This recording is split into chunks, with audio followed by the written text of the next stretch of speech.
Right, hello, I'm Stanley Webb. My new number is U00453221. Marion Vince, my U number is U044260. I'm Daniel Alfonso Souza. My U number is U00038489. Okay, and so today we'll be talking about Unit 37, Exercise Rehabilitation. This is our first assignment, LO2, doing a roundtable discussion. And first of all, we're going to talk about types of modalities. So we're going to talk about, for a brief, zinc oxide tape, K tape, walking aids, cryo cuff, and limb supports for this section. So we're going to start with zinc oxide tape. This is a strong tape made of thin cloth created with a zinc oxide based adhesive. So this will help athletes with, it will help with their prevent wounds or to help with swelling or prevent injuries as well. So if you want to help with a sporting example.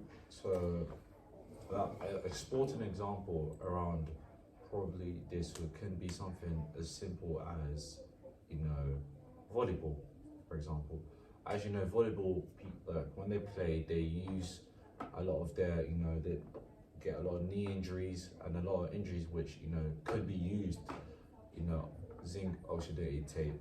So this can really help them with the joints. So when it comes to obviously when it comes to receiving, returning, they can use this to help their joints to become better. Or a better example, something as simple as tennis. Tennis is another great example. As you know, a lot of tennis players, they get,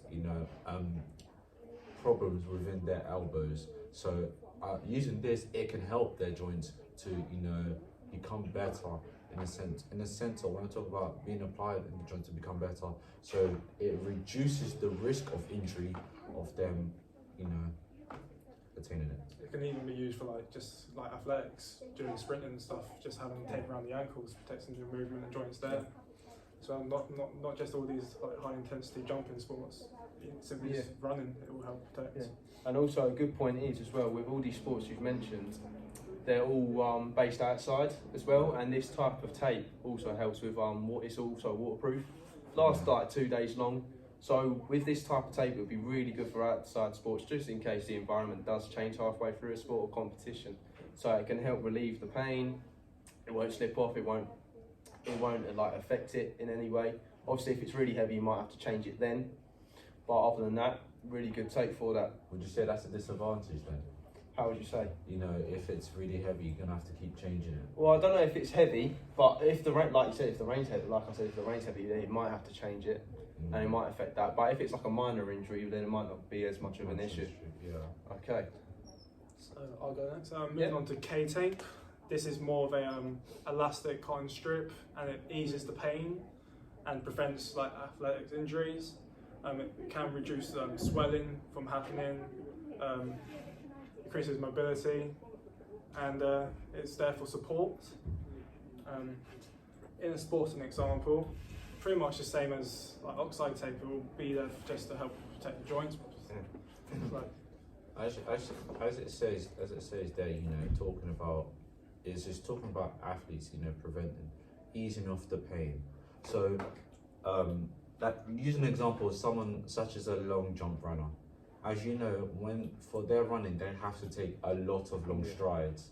So using this K tape, so are you saying that it will help this athlete to ease off the pain? Let's say they're before the race or so, or a couple months before they got a minor injury, but using this, you tell them this will help them to ease off the pain when it comes to performing the sport and activity. It can do, but using a long jumper as an example, they don't always take long strides or a long run up. It really depends on the individual. For me, example, I may not do long jump, but I do triple jump. I take a fairly big run up, so it could help me out. But for someone like you or Stan, I'm not sure how long a run up you would use. It may not be helpful for you. Yeah, and we can say the difference between both of these tapes, so the zinc oxide tape and the K tape. We can say one is very elastic. Yeah. So if I was as myself, boxer, you can do rotations very easy. Whereas a strong tape, the K tape's more elastic. I apologise. Where the other one, zinc oxide, that one, it can be, it's more strong, more stable, so it will stay in one position on joints. Where, like I said, elasticated, the K-tape, it's just for different type of environments or different type of sports. So yeah, anything else you would like to mention about K-tape? No, just literally just going off what you were saying. Yeah. Talking about you yourself, and it's just made me understand on how the structure of the tape, it can affect an athlete's performance, or good or bad. So as you're talking about the zinc oxygenated tape, as you said, is more firm and more more strong than the K tape. So let's say, for example, a sporting that involves a lot of movement. Give me a sport that involves a lot of movement. Football, rugby. Football, for example. That. So you see, like football players, let's say if they're using this tape, this can cause, looking at it, as you know, they're running. Let's say for a winger, they're doing a lot of running, and they're using it to support. Let's say they just had a hamstring injury. They're using it to support them, and obviously they do a lot of agility turns, and saying, because that is being firm, that can actually affect them even more. That can cause a greater injury than using probably the K-tape, because it's more more elasticated, it applies more support, and this can really cause a big difference inside the sporting activity. Cool. Right, move on to walking aids now. So with walking aids, obviously if you have a severe injury, break a leg, fractures, sprains, you might need a walking aid. So a walking aid, for example, it could be crutches, it could be a Zimmer frame, it could, even if you don't have a leg, it could be a prosthetic limb, So these are for injuries that can affect lower body mobility, so you can't move at all. So let's say, for example, football, again, break a leg, you're going to have a long recovery. So you're going to have crutches, help with mobility, and then slowly you reduce that, and slowly it will help ease back to full mobility. Just another example, like cycling. Yeah, cycling could be a very good, because as you know, cyclists they're always pedaling, and they can always cause an injury within their legs. And using this walking aid, it can literally help them to build back that momentum of how to cycle, and how to build that constant pattern of movement as they did before. Cycling is a very good point as well, because it's not as much pressure on the joints as well, so it would help with the mobility of the lower body as well. And then you have like prosthetic, what's the word? Prosthetic leg. A prosthetic leg. Yeah, that's it. Prosthetic leg. It can either limb. It can either enhance or de-enhance your performance. Like Oscar Pistorius. Right. He was obviously a sprinter. He had 2 prosthetic legs, and it really didn't make an impact. But in terms of the downside, he was still pretty good. So it can be quite good for you if you need them. Something just came. Would you say, coming to walking aid, would it really matter about the limb size of the person? So let's say go on. So someone that's taller, do you reckon they're gonna have a longer injury time recovery than someone who has short limbs? Well, it could depend on the type of injury, the severity of it. So let's say if it was a full fracture, like a complete break, a long bone could take a longer time to recover from that. But yeah, but it can depend on age as well. Like if you're a little bit older, let's say out of prime, so let's say elderly person, right?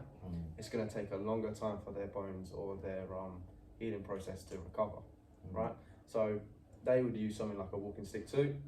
And even in general, like just walking sticks, they'd use anyway, because that's when their mobility starts to struggle a little bit, you know what I'm saying? So it can not be just sports injuries, but for an elderly person as well, for the walking aids. Yeah?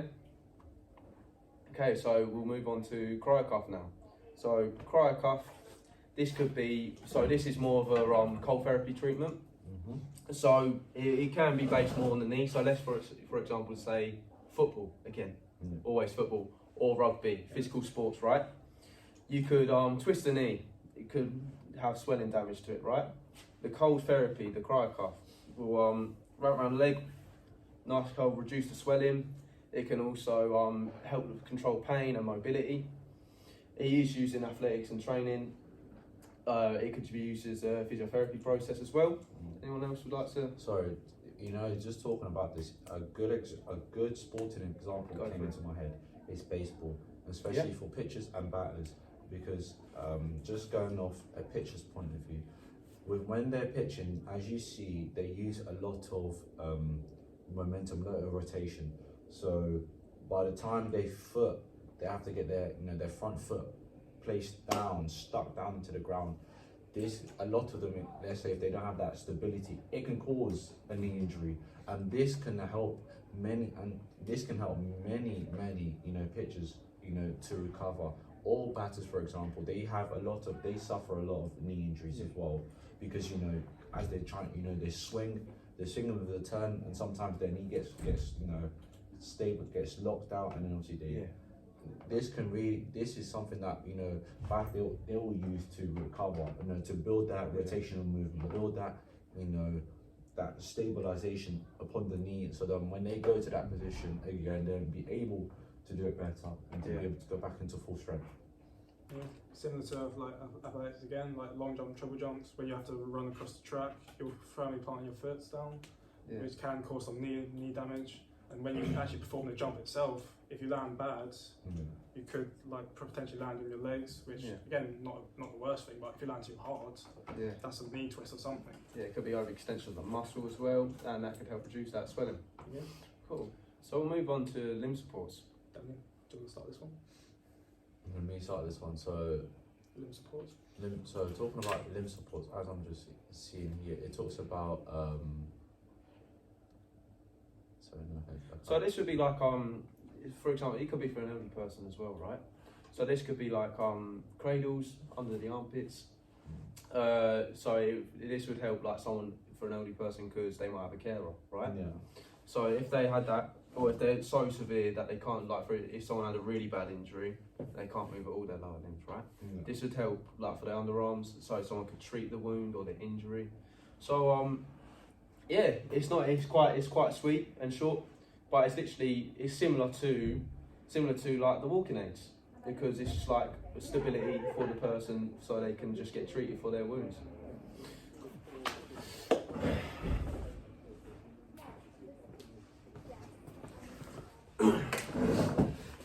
Right, we are going to now talk about the types of treatments. So we're going to breeze past certain subjects like hydrotherapy, strength conditioning, electrotherapy, sports massage, nitrogen and oxygen chambers, cryotherapy and foam rolling. So we're going to start off with hydrotherapy.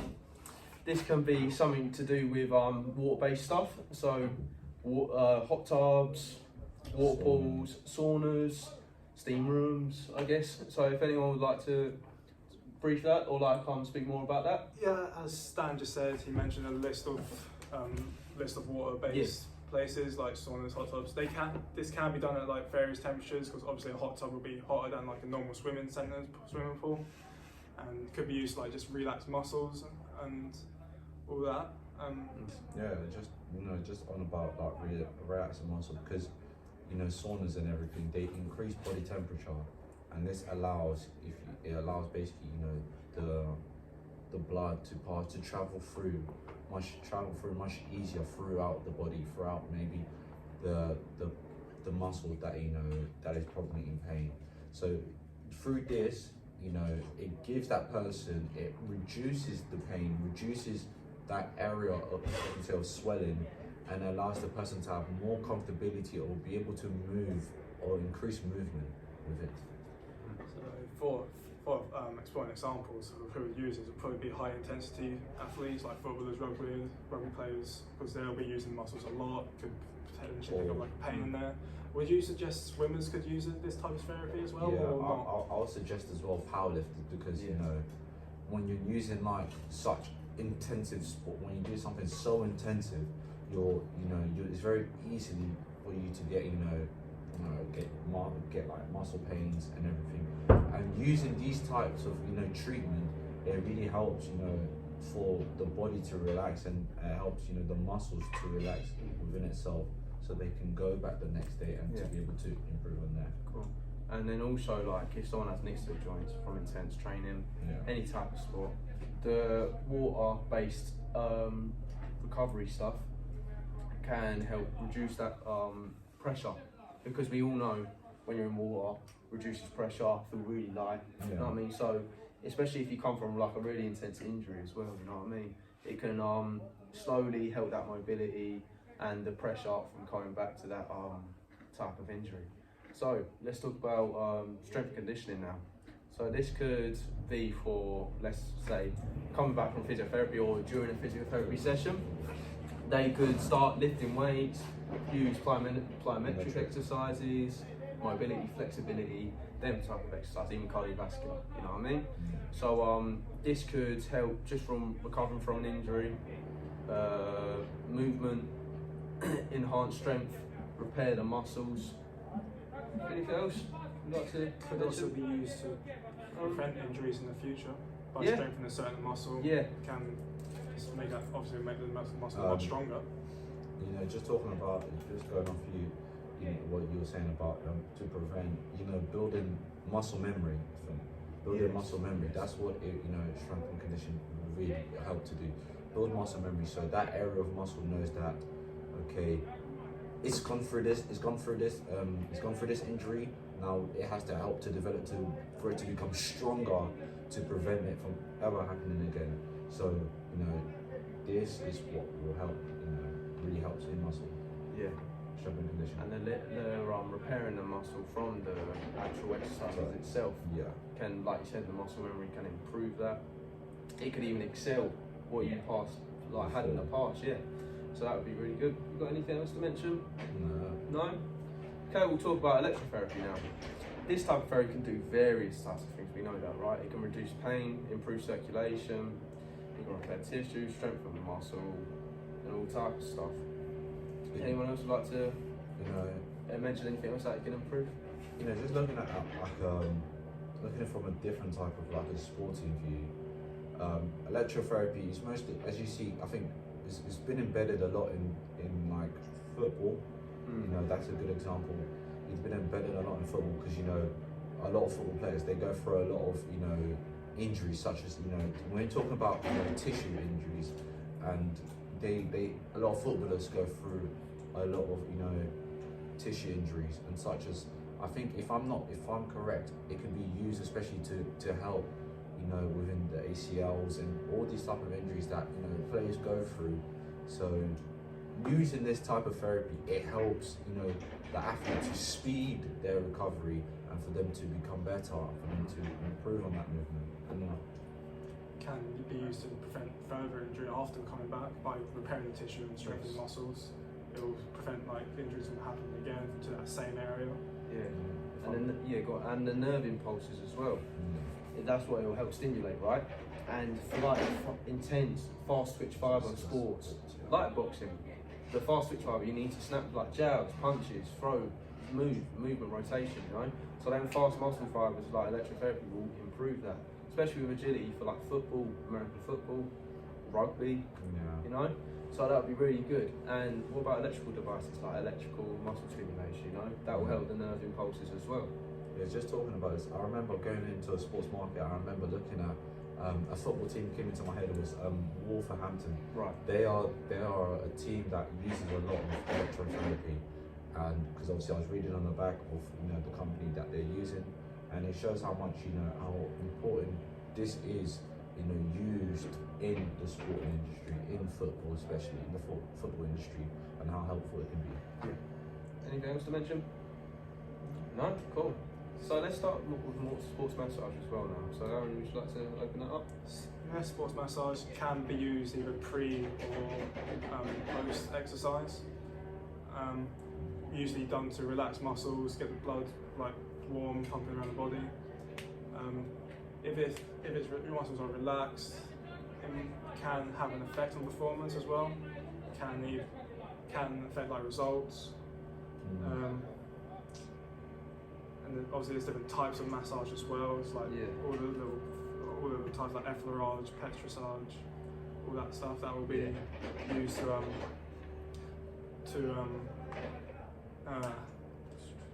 trying to figure what I'm trying to say. I'm struggling there. Help me out in place, Dan. Yeah. What do you think? No, yeah, I was going to say with the circulation as well, you mentioned as well. that type of it will help relax their muscles as well. So if you're like pre type of sport, right, or after, if you're very tense, you're going to likely be injured, right? Yeah. The muscle's very tense, or the joints, anything like that. So the kneading of the muscle to relax it can really enhance performance, can prevent the injury, it can really improve that overall, you know?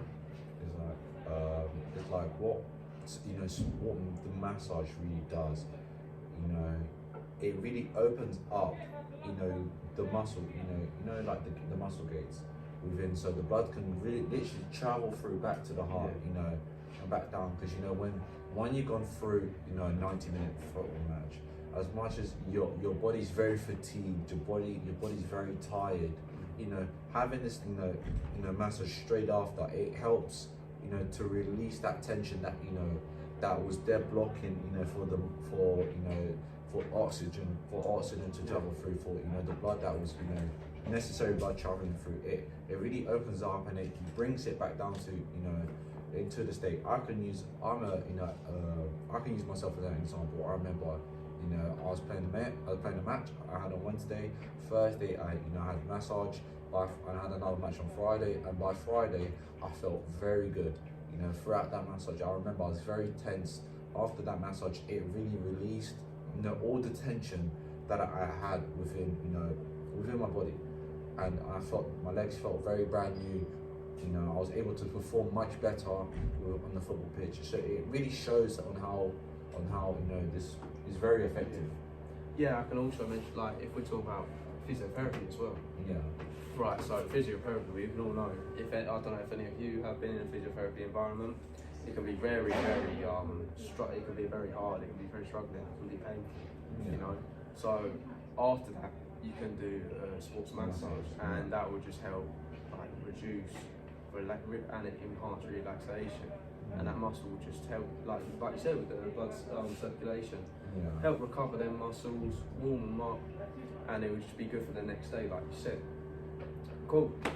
So, if we talk about nitrogen and oxygen chambers, Danilo, would you like to talk about through that? Just talking about nitrogen and oxygen chambers, they're really used for, you know, to increase the oxygen intake, because you know many athletes are not able to go to high altitude levels. So using this, it allows them to, you know, intake extra oxygen, you know, blood cells, if in a sense of, to increase it to, you know, reproduce the ones that have just been used.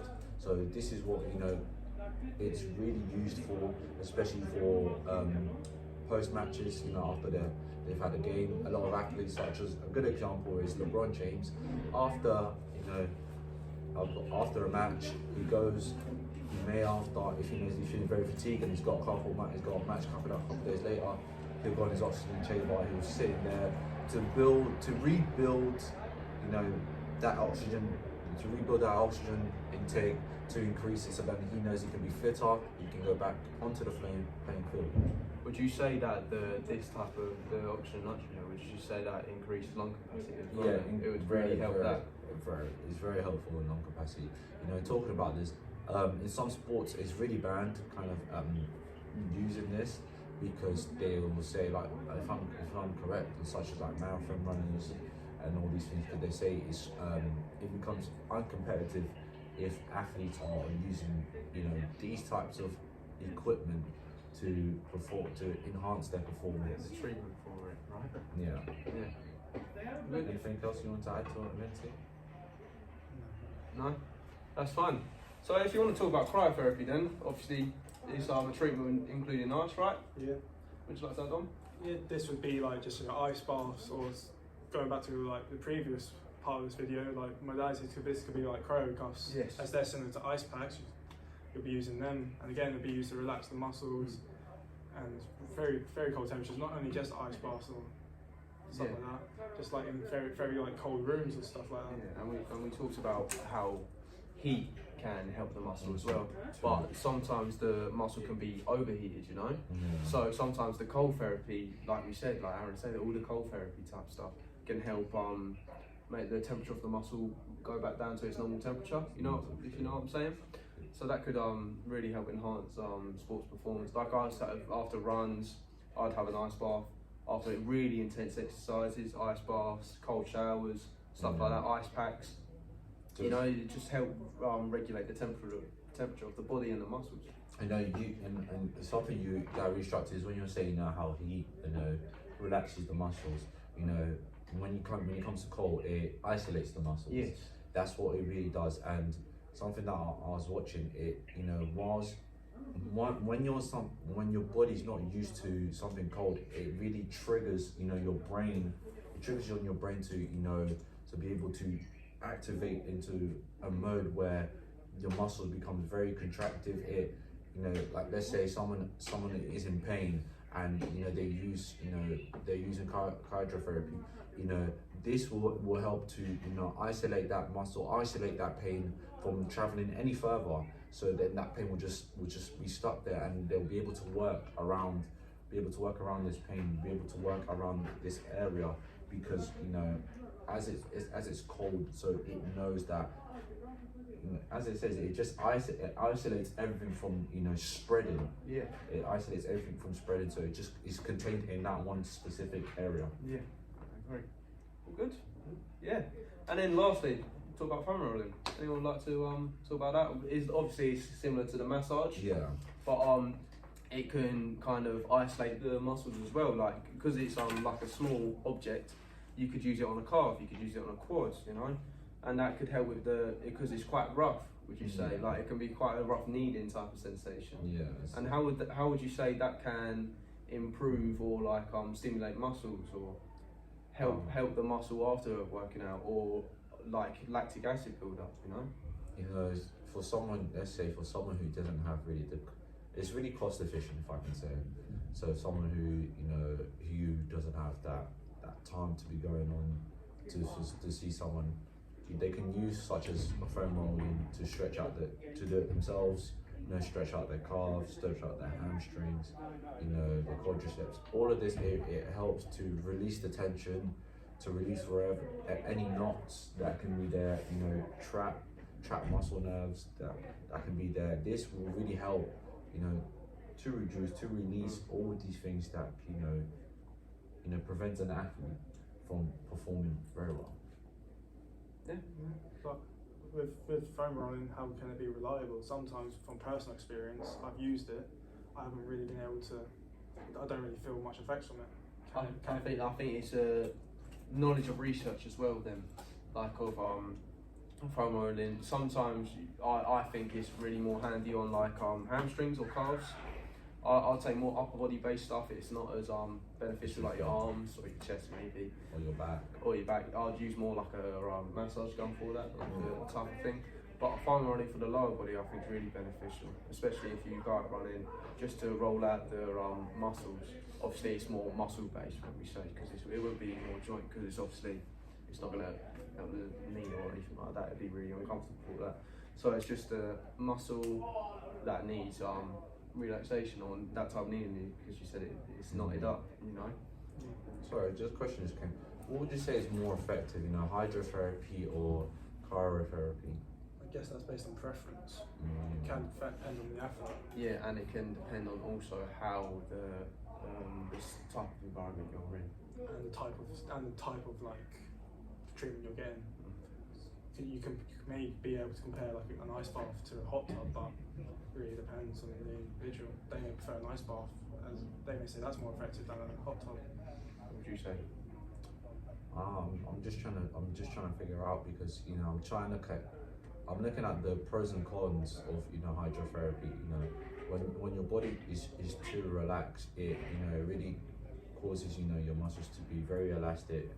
And, you know, if you pull so hard, it can, you know, eventually snap. But I would say use hydrotherapy more after a session, so that's why it wouldn't cause as much injury, you know what I'm saying? If you use it before, maybe it does loosen it too much. Yeah. But I don't see a type of scenario where you would, or someone would use the hydrotherapy before a competition or event. Or you never know. It can even be after, just simply, you know, of them they overstretch. Yeah, or no something. problem. Then I'm looking at cryotherapy. This can be, you know, the same situation, they may have, let's say afterwards, they may accidentally must have walked over the same injury, and from that can just cause an immediate like spread, because obviously being contained, it can cause like an immediate spread, and the pain can just become extra painful. And then like how would the recovery be from both perspective and both situations? Like how would it, just something that's just been going on my mind just right now. But Yeah. Okay, now we are talking about the effective use of assessments. So this can be, like I said, for most of them, varied amount of things you can see for injuries. So X-rays, MRIs, joint assessments, clearing joints, the price, we know that acronym. There's an acronym called tool taps as well, and then there's strength and flexibility training for relevant muscles. So we'll start off with X-rays. Who would like to introduce or talk about X-rays first? I can quickly go through it. So, X-rays basically gamma ray used to penetrate through the skin to see a visual of the bone. So, to see if there's any fractures, any dislocation within the bone, within, a joint. That's what really X-ray gives a good visual view of the bone. Also, like if you have got a fracture, will show the type of fracture you have, whether it's open, closed, complete. Yeah, that's a good point, because if you don't know the type of fracture or the type of injury you have, you don't know how long it will recover or how long you can go back to your competitions or events, or sporting sports. You won't know the type of treatment you should 100%, get. yeah. And then the types of treatments, like you said, that they can enhance the injury as well. Anything else we'd like to mention about X-rays? Okay, we'll move on to MRIs then. So these MRIs will show organs, bones and joints. So it could be internal organs like brains, heart, lungs, your liver. It could be the joints of your body, like knee joint, shoulder joints, acute, and then bones, I guess, as well. Yeah, just a quick one. MRI stands for magnetic resonance imagery. Yep. So that's how it will like see in your organs. It just takes images, like very detailed images, more detailed than an X-ray.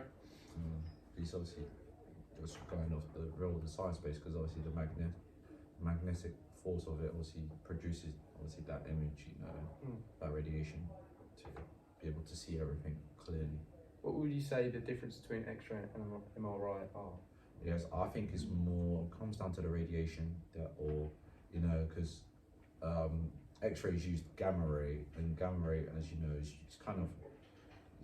is used at a high length, and MRI, as it's magnetic, so it's probably the way how it penetrates through differently within getting the visual of the bones and getting everything through.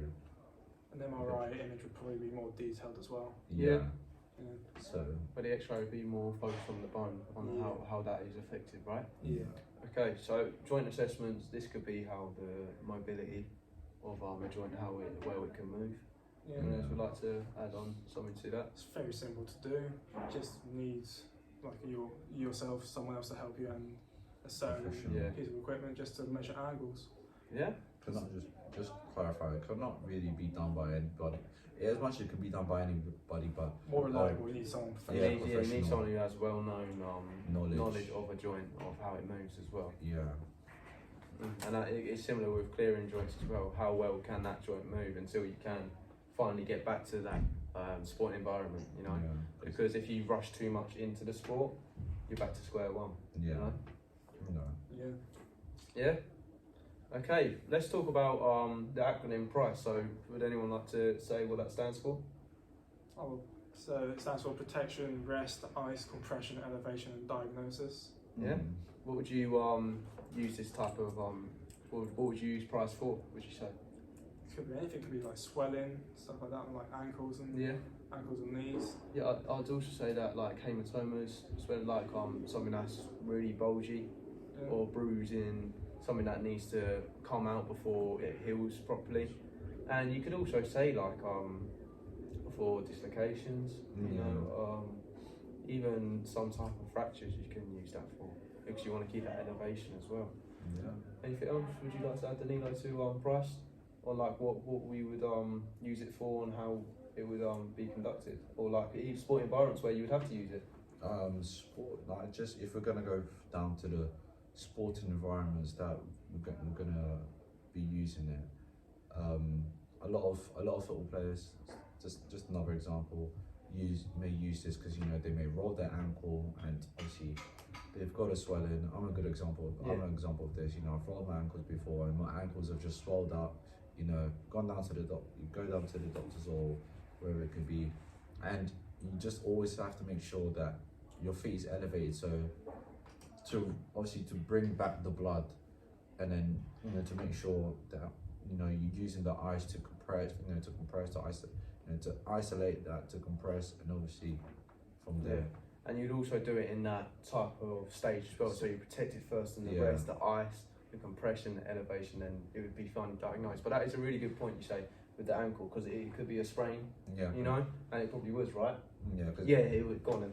And obviously just talking about, when it comes to protection, it's very good to protect, because you never know from this, if there's a cut, if there's anything it can cause infections, can cause illnesses, diseases that it can be, because if it's not protected properly, and it can just be something so small, but it can increase into something much bigger than is needed. Yeah. And Aaron, anything else? I think you covered all. Okay, cool. So we'll talk about another acronym. This is called SALTAPS, right? So this can be used for various type of things as well. Yeah. It could be used for concussion, fractures, sprains, like I said before. But it's so it's like see, ask, look, touch, active, passive, and strength. So I would say for more of a physical injury, like let's say a fracture, you want to see it first, how it looks. Then you want to ask how they feel, injury, how bad it is. You look at it, you look at the actual area. Yep, you can see where it is from. Touch, how tender it is, how it looks. See the mobility of that type of muscle or area, bone, how active it is, how it can move. The same with how passive, and then the strength of it overall. Yeah. Just to go on to that, active movements where you get the person to move to the injured location. Passive movements where you move it yourself, and then strength is where you get them to move but apply pressure towards it. Okay. Cool. Just using like a good example of this, the McGregor fight. One of the last one he had, as you saw. The McGregor fight, yeah. Against Dustin Poirier. Yeah, as you saw, when the moment where he broke his fractured. It was his tibia, wasn't it? Yeah, right. something where he dislocated. As you see how his leg was, you can see automatically that that it looked bad, and obviously touching it, those obviously the doctors that were there, as you see you can tell when they were touching it, you can tell that there was no response coming from his legs, from his foot. And still recovering from it. Yeah, and obviously from this, it escalated from all the things that were just on there. What would we say the difference is between priced and SALTAPS? The difference is, as you can see, I'll say price is more something that is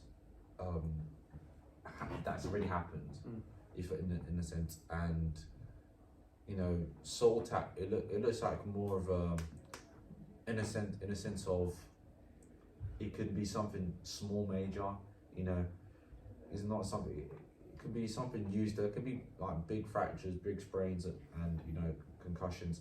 As you know, talking about concussions, you wouldn't really use concussion, and you wouldn't use price really in concussions. Right. So using it has different types of areas where it really hits. It's like in price and SALTAPS. So yeah. Aaron, would you like to add anything else onto that? No?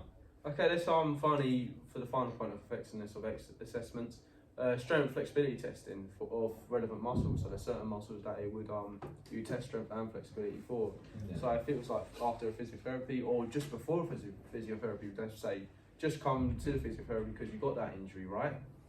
Let's say Aaron, how would you use the flexibility testing so you can get a knowledge of what's happening to that client? again, depending on the muscle, Right. could be your leg. You'll do various testing, so they can stretch their leg how far up they can. If they can get quite far, and there's good and flexible at least. Like if they can't, then you would have to do. Yeah. You would have to work on that. Yeah, you would do the flexibility test and see what they can do Yeah. for that for that treatment as well, wouldn't you say? And the strength training as well. You would see where they are at Yeah, this to see how much they can lift, move, and all that type of stuff. yeah, sorry, as I was I almost cut you off. I was just No, it's cool. it's really used to diagnose Yes.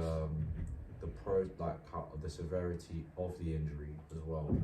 You know, if someone who cannot move, you know, their leg from a certain type from, let's say, they can't move their leg no more than 90 degrees, you can tell that the injury cause of it is more severe. It's less, more can be more or less severe than, you know, someone who can move, you know, at 90 degrees, you know, angle, or can move 180. You know, it goes down to the way how it's done. Yeah. Sorry. That's cool.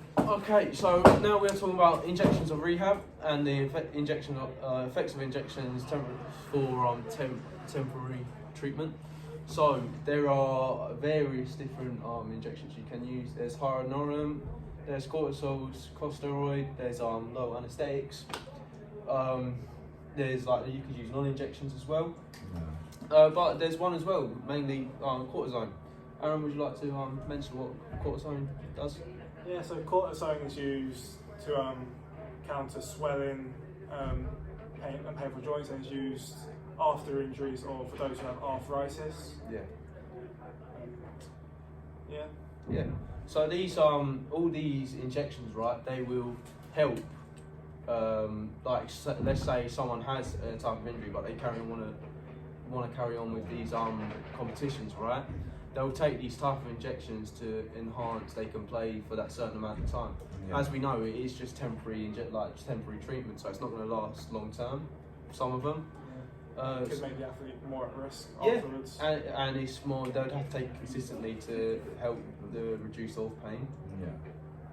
So, sorry, something just came into my mind while you were talking about this. I reckon this is like, you know, injections is used, you know, cortisone as well. It's used especially to build memory, you know, Yeah. for the blood to build, for, you know, the white blood cells to build memory, and to obviously to know the purpose behind it. So that's why you see many athletes, when they become they overuse it, and causes them to, you know, become very dependent, you know, to become very reliable in these things, just because it's, you know, it helps them once, you know, gives them the benefit, and from there they, instead of them trying to rely on the body, they want to rely on these things to be used. Yeah. And something like a local anaesthetic as well, or an anaesthetic in general, right? Yeah. That can just numb out the pain. Yeah. Or something, so they just numb it out. They can just carry on, but that can have a factor as well, because if it affects it too much, then they won't be able to play at their peak performance. You know what I'm saying? As well. So these type of injections can really affect someone's play, how they play, or how tactics for that type of sport as well. Would you say? Just talking about it, it will not just only affect the person's, you know, muscle development, but approximately their nervous system, yeah, 100%. you know, Especially if they do it wrong. especially like their brain at the end of the day. You know, it will affect these things, which will cause them to, obviously, for them to develop further diseases down the Yeah. line, further, you know, injuries, just because of, you know, overusage, as you see many athletes finding it nowadays. Yeah. Let's talk about non-injection stuff. So how would we could talk about let's say painkillers? How would something like that, you don't even have to inject yourself, how could they affect someone's performance or an injury as well, without going into a performance? I think maybe it'll just get rid of the pain and won't get rid of the injury. What type of non-injection therapy you think would you say? Like what type of stuff? Obviously I said painkillers. Yeah. But there's also different stuff. There's Right? paracetamol. There's paracetamol, There's- ibuprofens. They're there's- also similar to painkillers. There's vitamins. Yes. There's what else too? You've got creatine. All these like if Yeah. I can say, if we can put down supplements in an aspect, not in the sense of like They can enhance Yeah. stuff like a pre-workout as well. Yeah. They can enhance a performance.